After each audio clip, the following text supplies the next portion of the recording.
Hi. So today we have a board that seems to have a damaged or corroded SMC, system management controller. And what we're going to do today is reball the SMC to resolve our issue. So what we got going on here, I'll show you underneath the microscope. Now, I apologize for if I sound whiny today.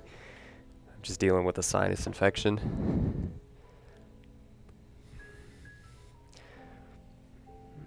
So here's our system management controller. This guy here is a 8203115.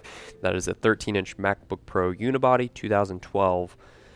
And it came in here for liquid damage. We repaired it, and it came back for no longer charging. And one thing I noticed when it came in here is that the SMC, or the green light on the MagSafe charger, would turn green sometimes, not all the times. What causes that is the green light is not properly talking to the MagSafe charger is not talking to the system management controller well. You have to follow the one-wire circuit. I don't have my screen hooked up here to where you can actually see it on the schematics, but I'm sure if you look up a video for one-wire circuit, Louis Rossmann has a very, very great guide on to how this works. But for the dumbed-down version is the MagSafe has logic inside of the head of it. It's what actually talks to the charger, or the charger itself is what actually talks to the rest of the computer, specifically the system management controller, and lets it know if it needs to take a charge or if it needs to stop. Alright, so back to what I was talking about. So the MagSafe charger itself has a light inside of it, and the light turns green whenever the charger itself is able to successfully talk to the system management controller. Well, there's a couple of things in between that line. So you have a couple of things on that line that help talk between the two, and it's really hard to explain without actually having it pulled up here for you guys to see. But essentially, we've already verified that everything in between our charger, the DC board, in this case U6900, U6901, all that's fine. We are getting SMC, BC, AC OK coming from the system management. We are getting PP3V42_G3 hot, and we are getting our information from the bilateral line, the sys1 wire line, and all of our pull-up resistors are perfectly fine. So this is leading me to believe, being that it charges sometimes, doesn't charge other times, and this was liquid damage, we either one have rust underneath the system management controller.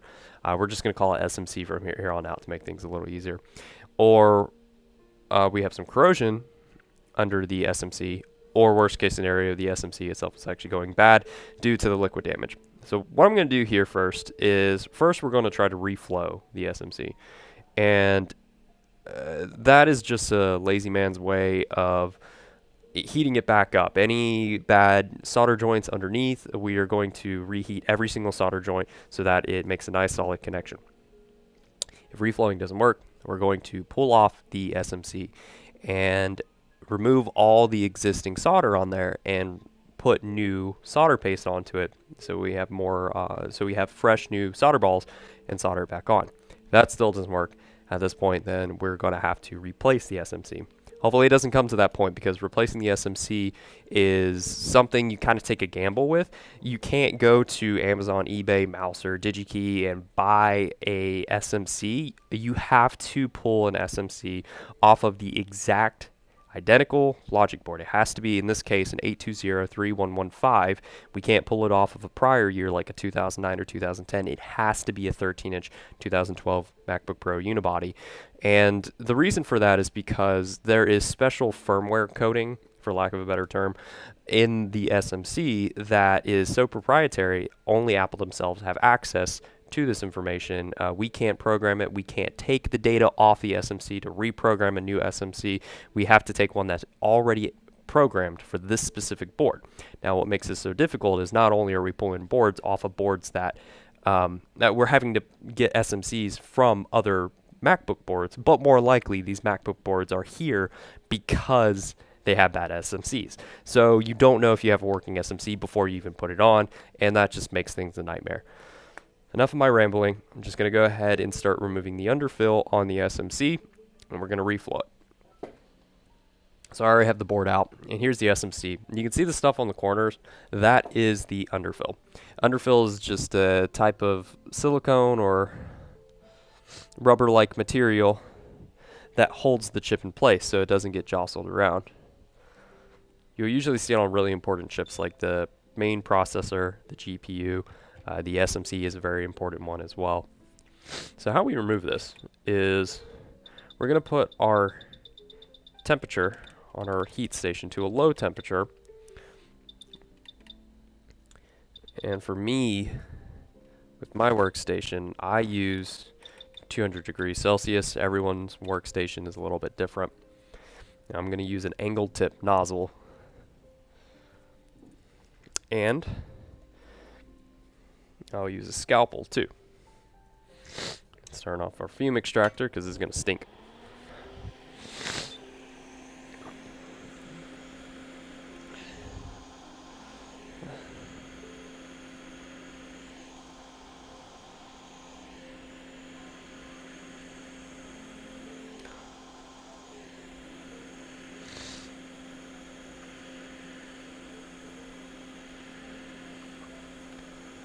So we're just going to go around like so, heating up the surface area around the SMC.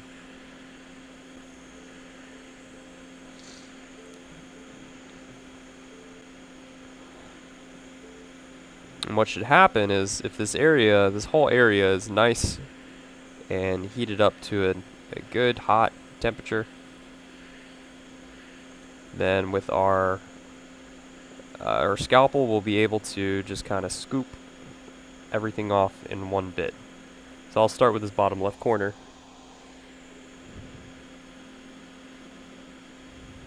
And I'll try to get everything off in one scoop. That way there's no tiny little pieces hiding underneath the SMC which can mess up the reflow. Alright, so you can see there's a little bit of residue right here. But it seems to be coming up fairly easy. Alright, so that's that side. The sides right here will look all the components. Don't let that intimidate you. Just don't heat up the area too much or else you'll heat up more than just the mask or underfill. When that happens, when you pull up, the other components, resistors and capacitors, will lift up at the same time that you pull up the underfill.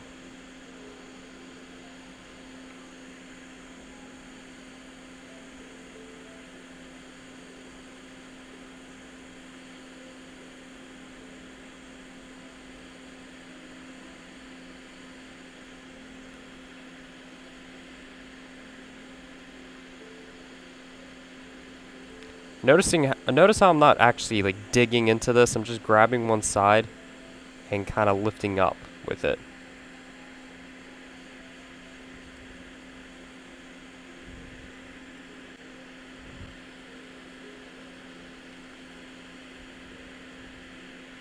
Because I'm not trying to cut this stuff out. I'm trying to heat it up and just pick it up, lift it up.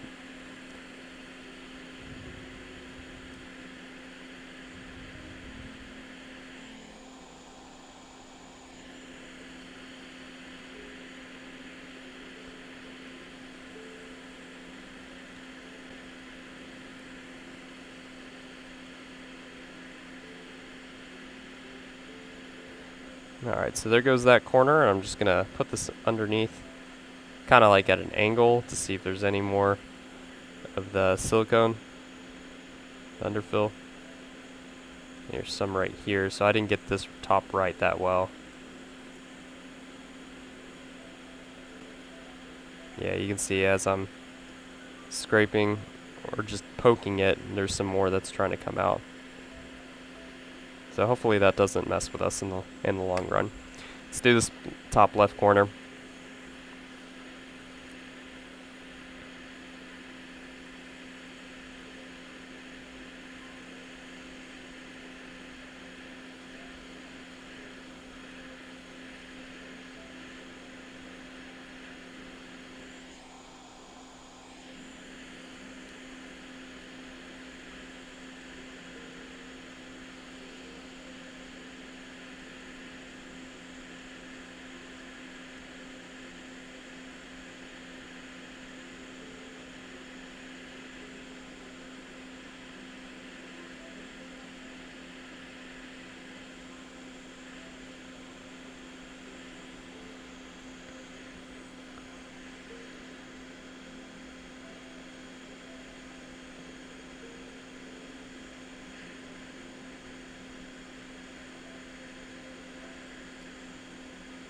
That one came off much nicer.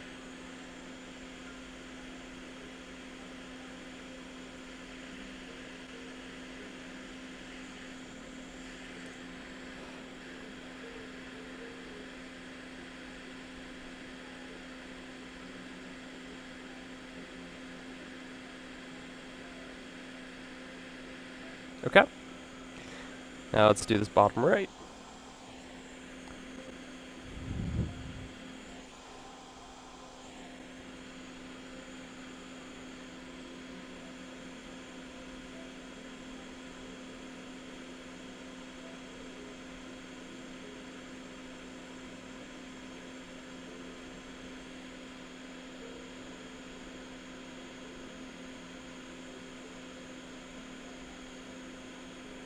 See, I pushed too hard into that one, so it didn't come off in one nice chunk.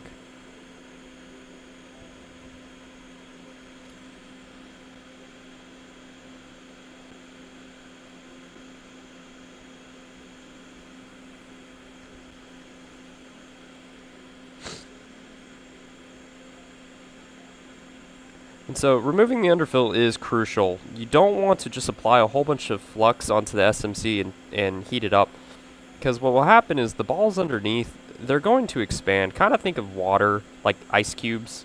When you put water into a freezer, or let's say like in a glass into the freezer, what happens is the water molecules are going to expand.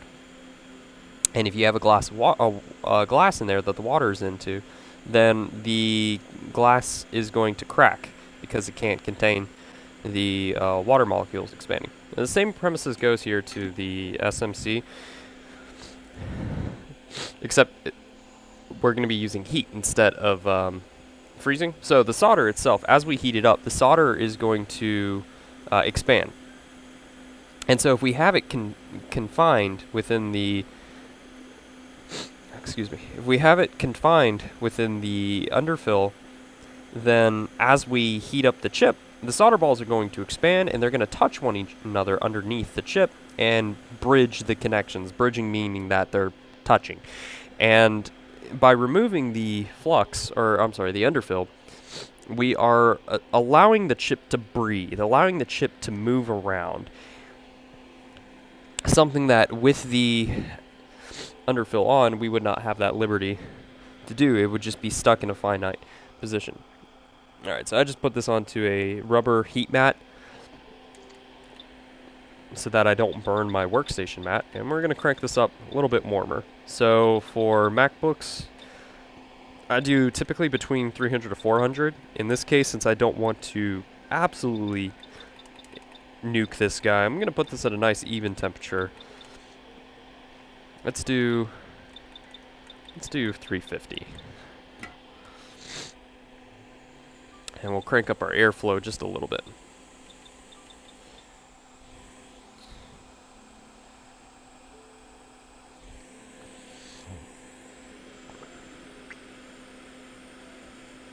And now what we're going to do is go around our SMC after we've covered in flux with just some hot air. We're going to do this for a while until we notice that some of the components on the surrounding sides are the solder's melted. And then after that, we're going to poke our SMC and see if it wiggles. If it wiggles, then we've melted all the balls underneath, and that would be a successful reflow.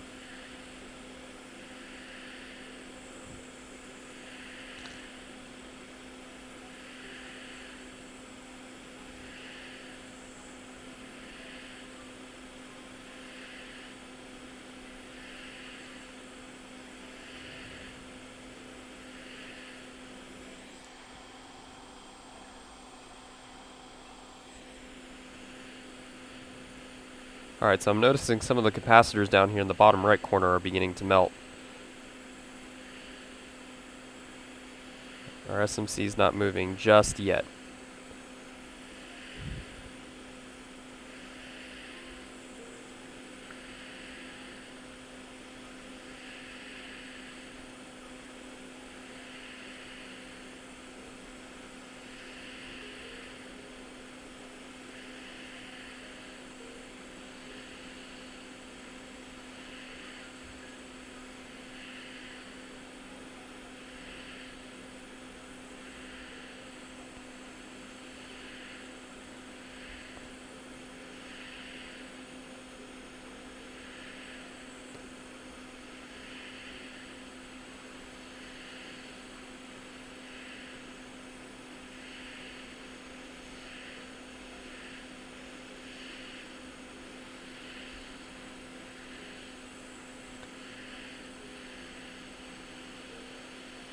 Alright, so I'm going to crank up the heat a little bit. Let's go to 375.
Alright, so we're still not quite there, so let's crank this up to 400.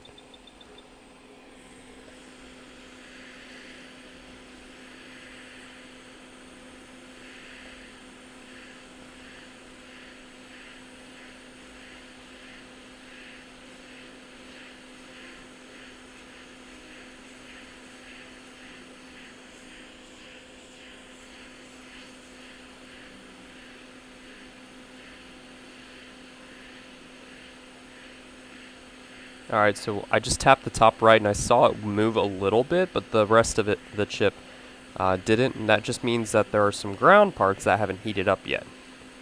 We want to see the whole chip wiggle.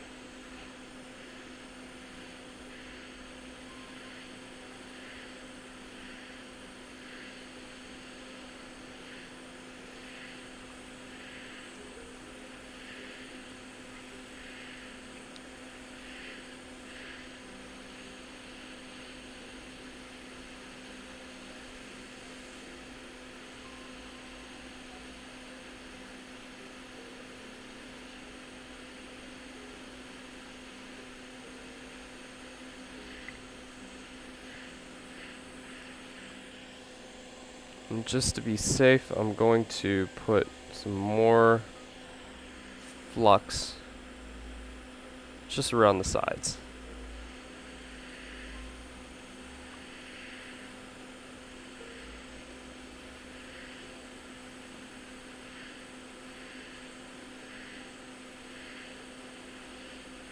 And it's almost there, so let's push this to like 415.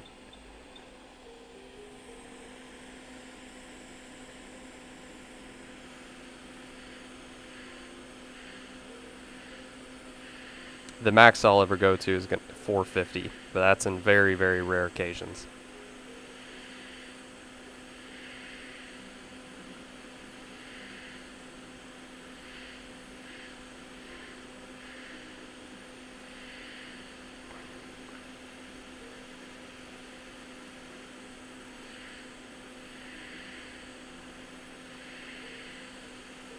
Alright, so the top wiggled a good bit.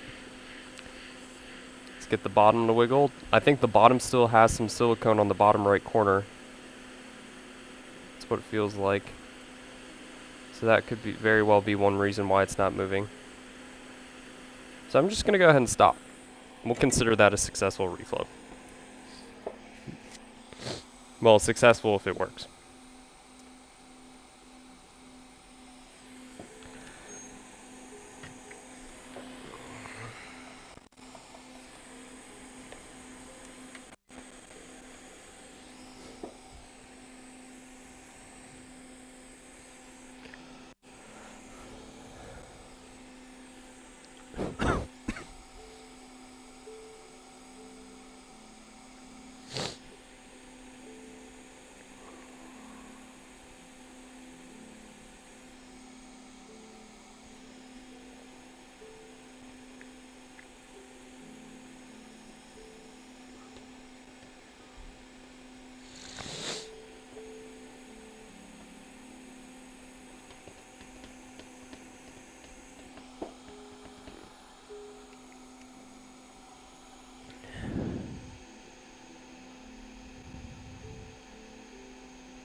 Let's see how our board's doing. It seems like it's cooler.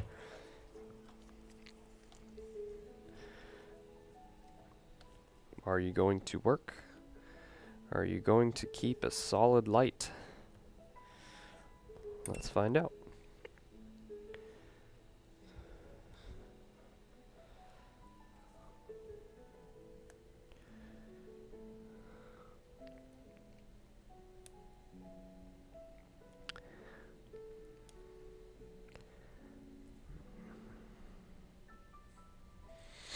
And we get absolutely nothing.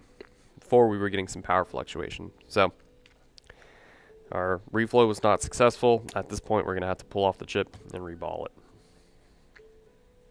Close in about 15 minutes, so let's see if we can do this in time.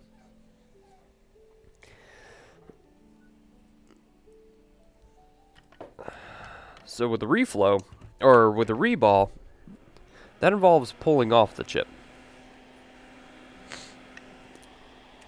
So let's crank up our heat here to a little bit warmer. You know what, let's, for the sake of getting this done, let's crank this up to 450. Get our camera here focus.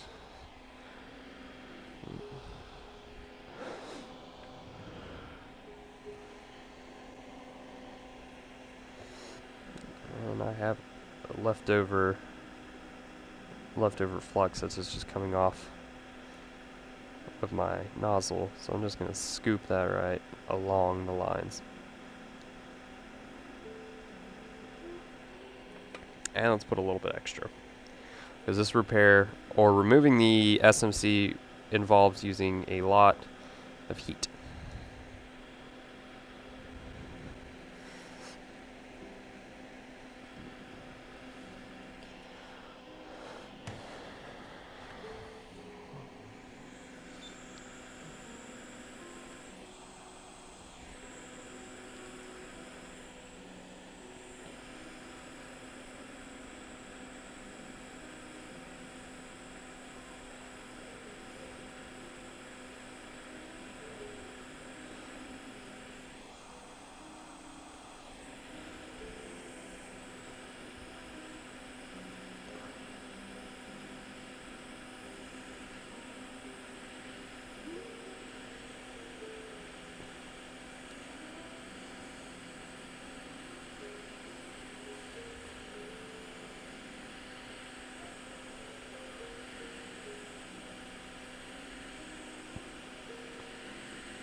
When pulling up the SMC, don't tug on it.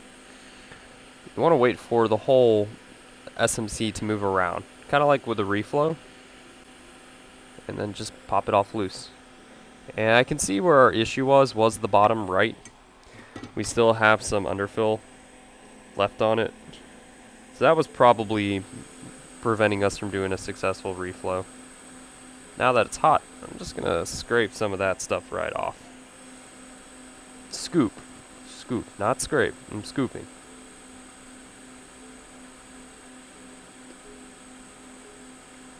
And while it's still hot, I'll take my soldering iron over here.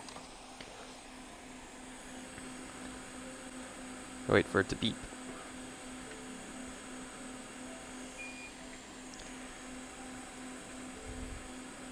We'll just go over and take some of the solder right off.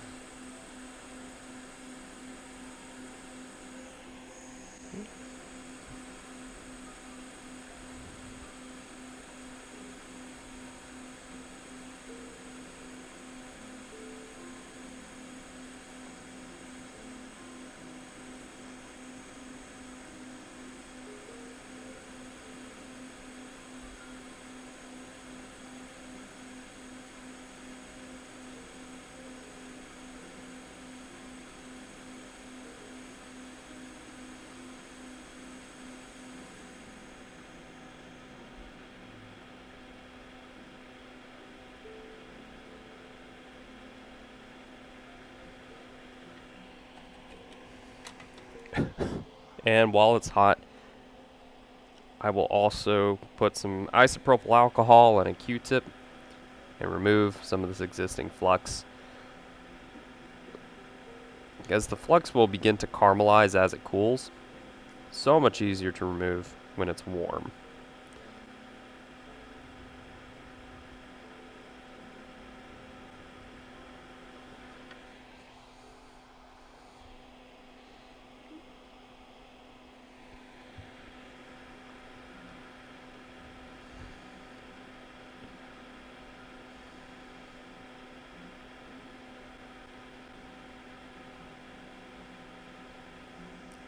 That's good enough for what we want.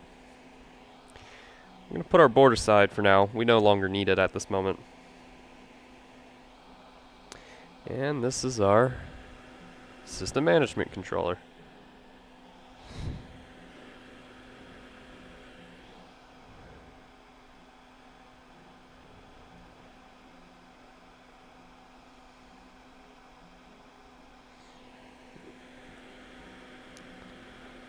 And we still have a little bit of underfill here. In fact, I got a lot of underfill. It looks like that it was preventing these from even making a connection. So even with our reflow, this did not work.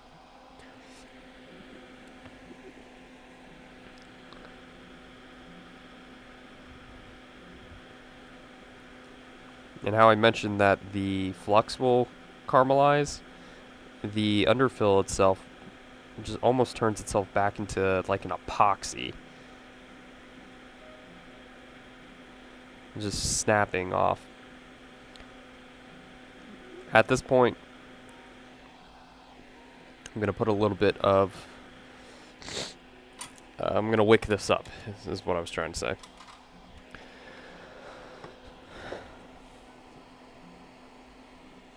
So at this point, I'm going to wick it up using our Goot wick. I'm just going to gently go over all of our SMC.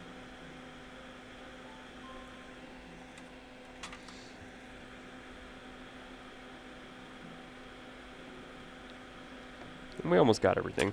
We even got the underfill. Let's see if we can do that one more time.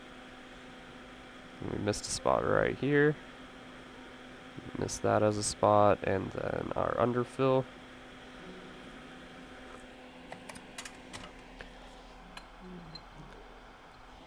While it's still hot or warm, we'll take a Q-tip with isopropyl alcohol. Clean this up a little bit. Make this not as syrupy, Coke syrupy brown maple syrup.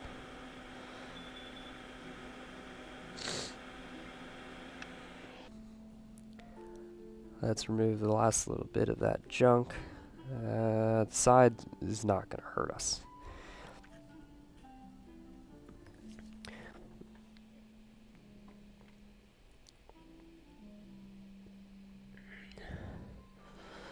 Alright, so a very important step when it comes to preparing the SMC is you need a stencil for reballing. And the stencil goes on top of every single hole, and you can either use thermal paste or solder paste. We're going to use some mechanic solder paste here, or you can use individual solder balls, and these are just balls that you lay into the stencil, heat it up. The paste is going to be like toothpaste. It goes over the stencil, you clean off the excess, and then you heat up the stencil. Where is our stencil? You also need a stencil holder. Two very common stencil holders. You're going to have this guy. So you put a stencil into here, lay it down, and then you line up, you line up your chip, you put your stencil and you line it up. I don't have the right stencil, unfortunately. This would have been amazing if we actually did have it. You use this really cheap $2 stencil that came from China. This one has been tried and true. It's worked every single time. And it's a standoff, or it's got two standoffs that move. And you lay the chip on the spring. And what will happen is it pushes the chip up, and you have your stencil laying right on top of it at the same time.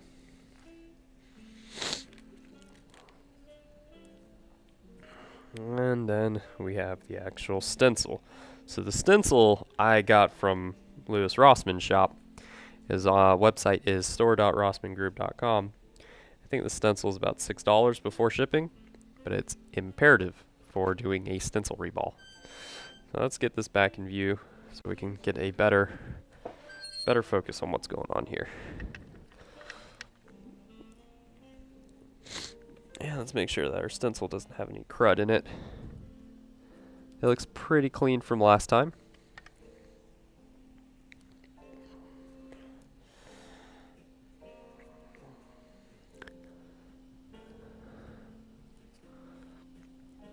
And if you look at the SMC, it actually has like an arrow shape in it.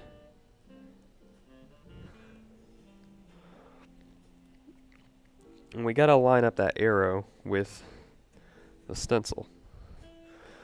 I'm gonna lay the stencil just right on top. Oh, we need to move our standoff a little bit more.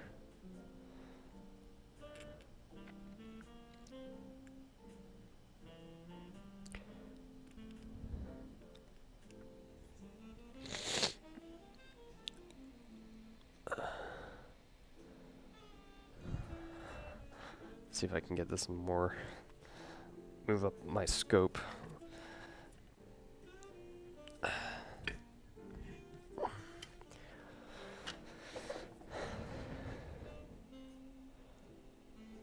There you go. You can see a lot better now.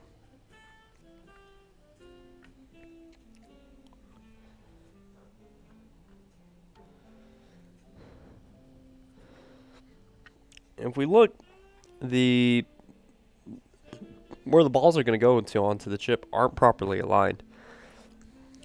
To fix that, I'm going to have to take my tweezers and push on different sides of the stencil to get it to line up. I'm sorry, push on different sides of the chip to get it to line up.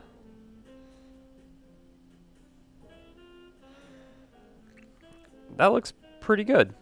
Bottom looks like could be better. Bottom left, that is. Yeah, I'd say that looks pretty good already. Now we use the solder paste. Solder paste is just tiny, tiny, tiny balls of solder that are going to fall into place, and when melted form giant balls. So this solder specifically, or solder paste, is 20 to 38 microns, or micrometers. So you don't want to get this stuff on your skin. Make sure you wear gloves when you do this repair, because the sole purpose of the solder paste is to go into tiny holes, such as your pores. And solder does have lead in it. So this stuff is cancerous. It's not good for your health. Make sure that you wear gloves.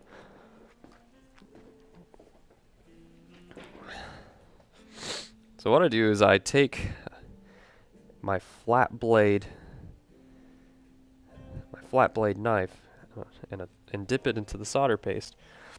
And I'll start just scraping some of the solder paste across the stencil holes.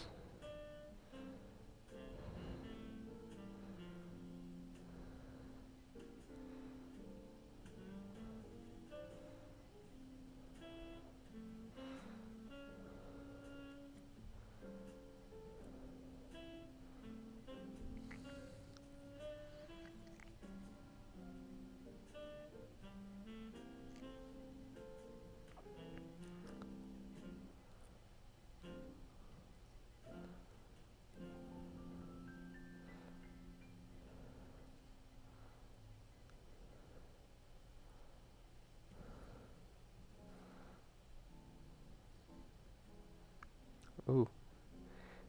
So another good rule of thumb is less is more when it comes to applying your solder paste. I put too much solder paste on here, so the stencil itself is trying to move the entire chip. And it's just because it's too thick. Should have gone with a little bit thinner stuff.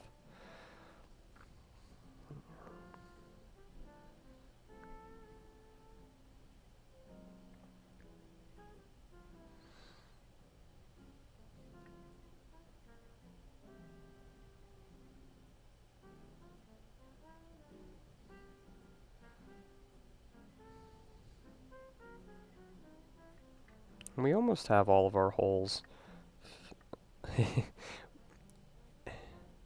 And we almost have all of our solder paste put into each solder hole.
That looks good enough. We have our solder paste in our stencil. We've cleaned up a good majority around. Now we're going to use a low temperature for heating up the solder balls.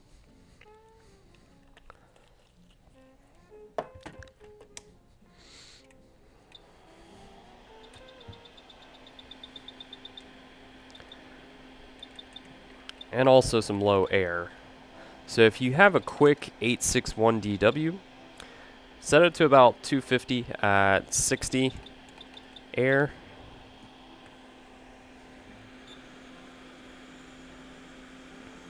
And we'll go around the stencil, just evenly heating it up. And what we want to watch is for the balls to all merge together.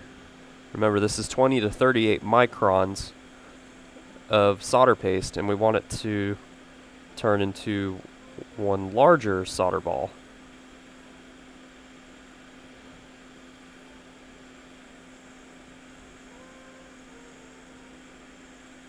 And now everything is turning.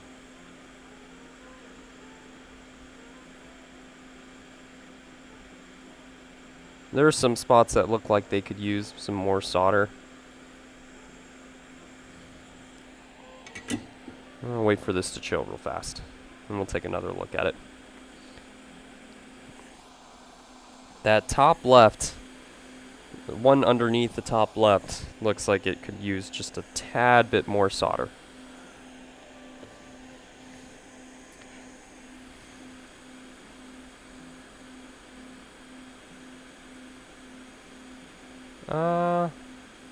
Actually,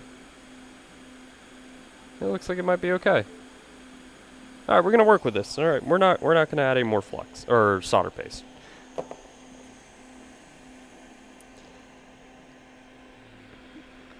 Now we gotta pull the SMC out of the stencil.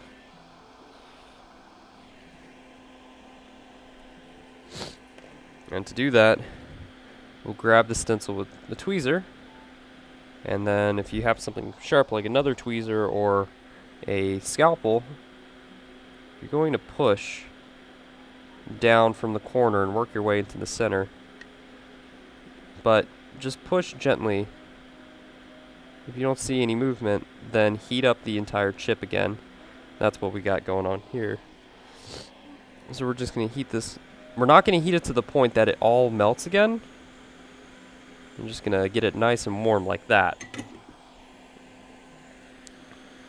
So the solder balls are malleable. Now the whole chip is moving. We got one solder ball that did not go through. This, actually we got two. So those we might be able to manually put back on. Let's see. I might be able to lay this one on top.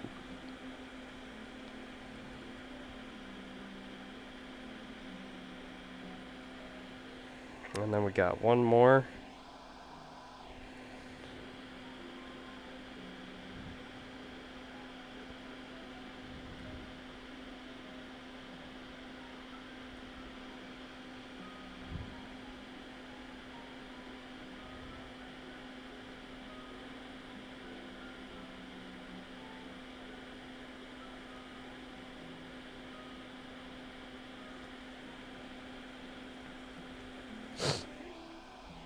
We're going to set our temperature even lower now, or we're going to set our air even lower. In this case, I'm going to set it to, let's do 25.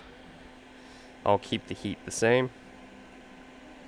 With one hand, I'm going to hold the chip so that the air, even though it's on a very low setting, we don't want it to blow it away.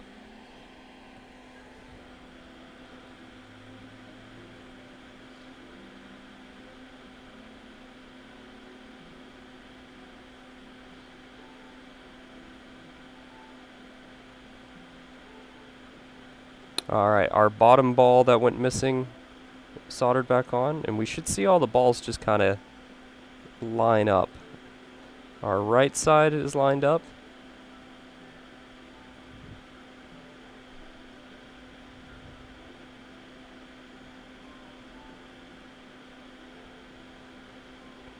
Beautiful. All of our balls look well.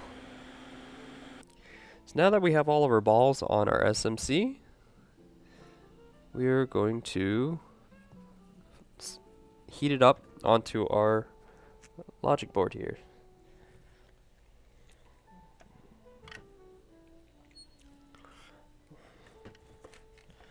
For this repair, we're going to want to put some flux, very, very tiny little bit of flux on here. Not too much flux, just enough to heat up our newly made solder balls to solder down onto the connections. If you put too much flux, what tends to happen is the chip will start to slide around when you heat it up. Or if you put too much airflow on it, it'll slide around. So my trick is I put a little bit of flux onto the end of my tweezers, and without applying too much pressure onto the board, I just push it around, kind of like a spatula or a rake. And see, it's just a thin amount. So we don't want this moving around. We don't want the SMC moving around. As I've learned the hard way, if you put too much flux, it will move, and then your balls that you just made will bridge, and you will then have to redo this entire step. and put new solder balls onto the SMC. So that looks good. Everything looks pretty nice and solid on there. Another important part is orientation. So in this case, the arrow-like shape in the balls is standing up. So I'm going to make sure that my SMC has that arrow shape going up as well.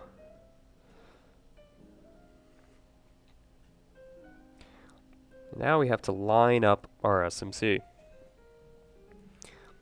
One step you can do before all of this is to just etch into the board where the SMC currently lies. What I like to do is I just eyeball it from left to right, the edge of the chips. Ooh, excuse me.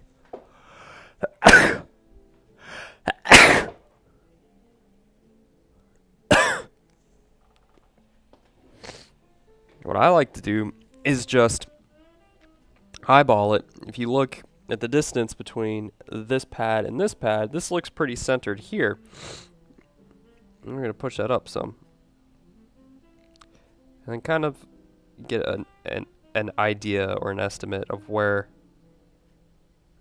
this guy is supposed to go. Oops. We moved around just a little bit too much. Let's make sure that we're still lined up. Push it down about right here. And the magic of doing this repair is as we heat it back up with our reflow, our hot air station, it'll kind of dance itself back into place, even if it's not lined up.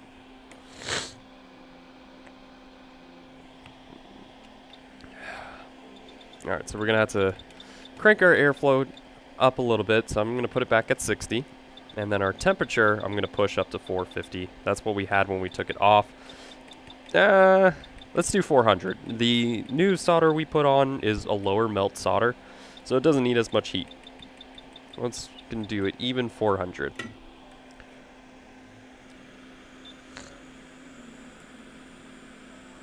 And since I have it on low air, I don't really have to worry about the SMC flying away.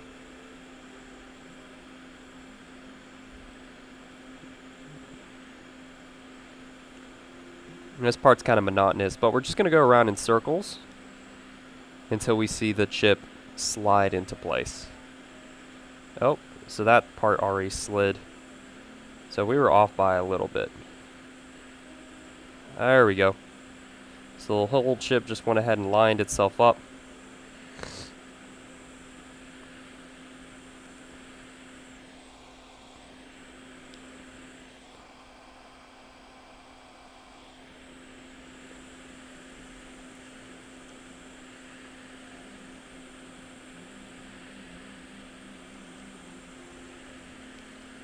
Poke it, make sure it wiggles. Alright, barely poked it and the whole thing wiggled. Just gonna go around for a few more seconds.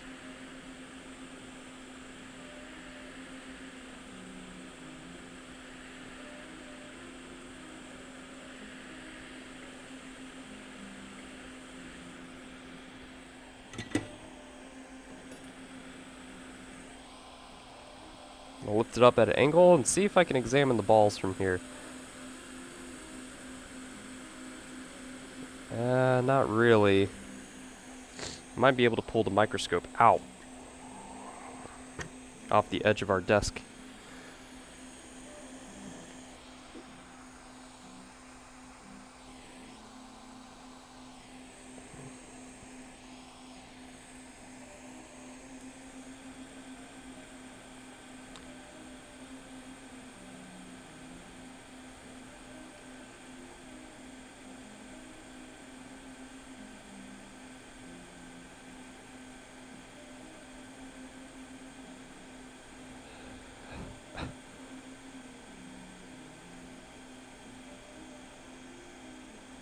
Alright, this side looks good. The other side looked alright. This side looks okay. That side looks good. Cool. That's a successful reball. Oh, my nose.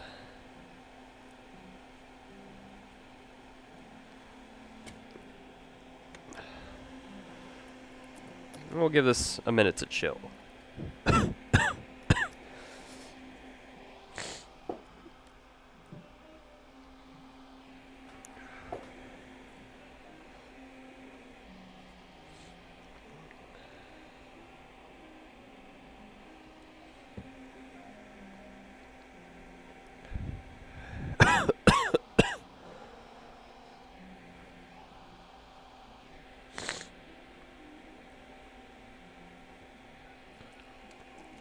I'm gonna put our stencil away while we're waiting for all this to cool down.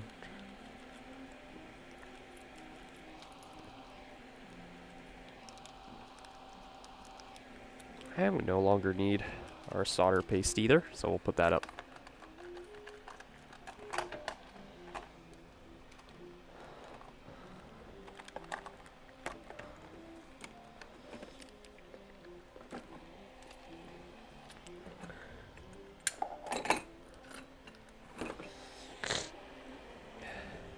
Oh, these tools actually go to the stencil.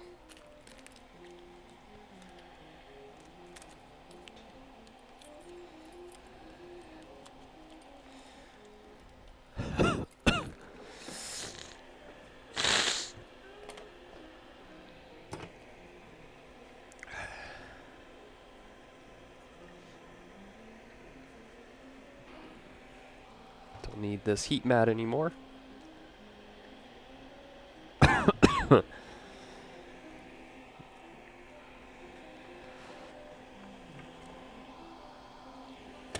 Alright, that's all nice and cooled now. So in a perfect world, if that reball was successful, we should get a green light, and this should get proper amperage.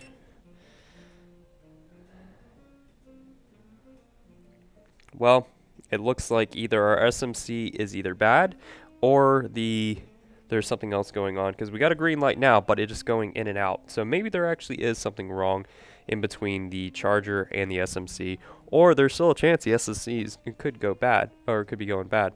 But basically what I got going on here is my voltage is fluctuating from 1 amp or 0.1 amp to 0.02 amps, and it's just cycling. And if I take my multimeter and kind of test different parts, I'll see that this is power cycling. Being that this did work, I'm crossing my fingers it's not a SMC, it's just going to be something else. So that's it for now.